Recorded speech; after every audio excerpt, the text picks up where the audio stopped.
Allah Subhanahu wa taala membawakan satu cerita Nabi Musa alaihissalam yang luar biasa. Segala jenis mukjizat Nabi Musa alaihissalam terkumpul dan menjelma sebagai bukti untuk menundukkan Firaun dan para pemuka diraja.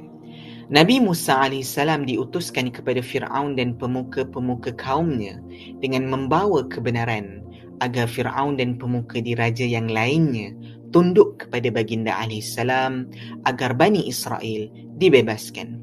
Maka Firaun mencabar Nabi Musa alaihissalam, "Jika engkau termasuk dalam kalangan orang-orang yang benar, maka tunjukkanlah bukti," ujar Firaun.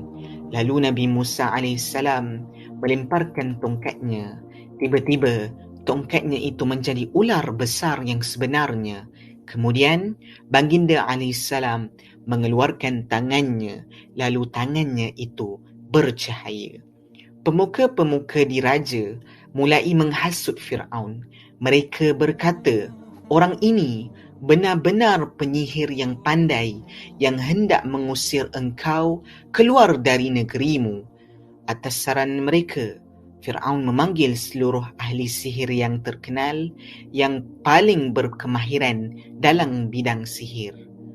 Apabila ahli-ahli sihir dikumpulkan, mereka mempersembahkan satu sihir yang amat menakjubkan sehingga menjadikan orang ramai ketakutan dan kagum.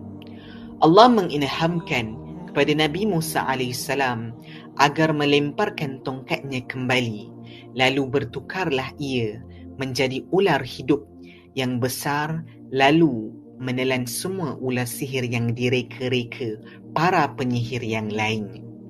Hanya jauh hari yang mengenal manikam. Mukjizat Nabi Musa alaihissalam itu bukanlah sihir dan hanya orang yang mempelajari sihir yang mengenal tipu dayanya. Lalu tanpa ragu, para penyihir itu semuanya bersujud kepada Nabi Musa alaihissalam kerana mereka meyakini kebenaran yang dibawa oleh baginda alaihissalam. Mereka semuanya bersaksi dan menyatakan keimanan mereka. "Kami beriman dengan Tuhannya Musa dan Harun." Mendengar ucapan itu, meraunglah Firaun dengan amarahnya. Dia mengugut akan memotong tangan dan kaki mereka secara bersilang, kemudian akan menyalib mereka semuanya. Syahadah yang hadir dari jiwa yang beriman tidak akan menyebabkan rasa gentar kepada makhluk yang mendustai penciptanya. Mereka tidak goyah walau sesekali dengan ancaman Firaun itu. Maka mereka semuanya dibunuh seperti yang diperintahkan kepada mereka. Nabi Musa alaihissalam mendatangi kaumnya yang beriman.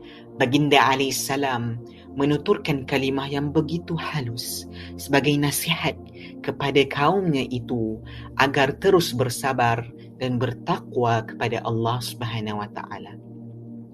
Firaun dan pemuka-pemuka kaumnya membentak keras kepada Nabi Musa alaihissalam, "Engkau bawalah apa pun bukti untuk menyihir kami.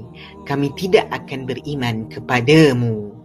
Allah mendatangkan azab kepada Firaun dan kaumnya dengan mendatangkan musim kemarau bertahun-tahun. Allah mengirimkan taufan, belalang, kutu dan katak kepada mereka, sehingga rosak seluruh tanaman dan hasil tuaian mereka. Bukan itu sahaja, Allah menjadikan air minum itu berubah menjadi darah. Mereka mula merasai perihnya azab-azab tersebut. Mereka mendatangi Nabi Musa alaihissalam dan meminta baginda alaihissalam berdoa kepada Allah Subhanahu wa taala agar menghilangkan azab tersebut. Mereka mengatakan janji bahawa mereka akan beriman dan membebaskan Bani Israel apabila azab tersebut diangkat dari mereka. Sebahagian dari mereka pula mengingkari janji. Firaun juga terus mengingkari dan mendustakan Nabi Musa alaihissalam. Malah ia mengaku pula bahawa dialah sesungguhnya Tuhan yang menghidupkan dan mematikan. Apabila azab itu diangkat oleh Allah Subhanahu Wa Taala, Firaun dan kaumnya yang kufur menyatakan permusuhan secara terang-terangan terhadap Nabi Musa alaihissalam. Lalu Allah menenggelamkan keseluruhannya ke dalam laut ketika mereka mengejar Nabi Musa alaihissalam dan kaumnya yang beriman ketika mereka menyeberangi Laut Merah. Sesungguhnya manusia seperti Firaun ini adalah manusia yang amat angkuh dan bongkak. Sudah banyak bukti kebenaran dan mukjizat yang dibawakan oleh Nabi Musa alaihissalam, tetapi matanya masih buta, telinganya sudah tidak mendengar dan hatinya sudah terkunci rapat.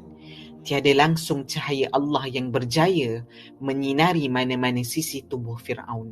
Astaghfirullahalazim. Semoga kisah ini menjadi pengajaran bagiku dan bagi orang-orang yang berfikir.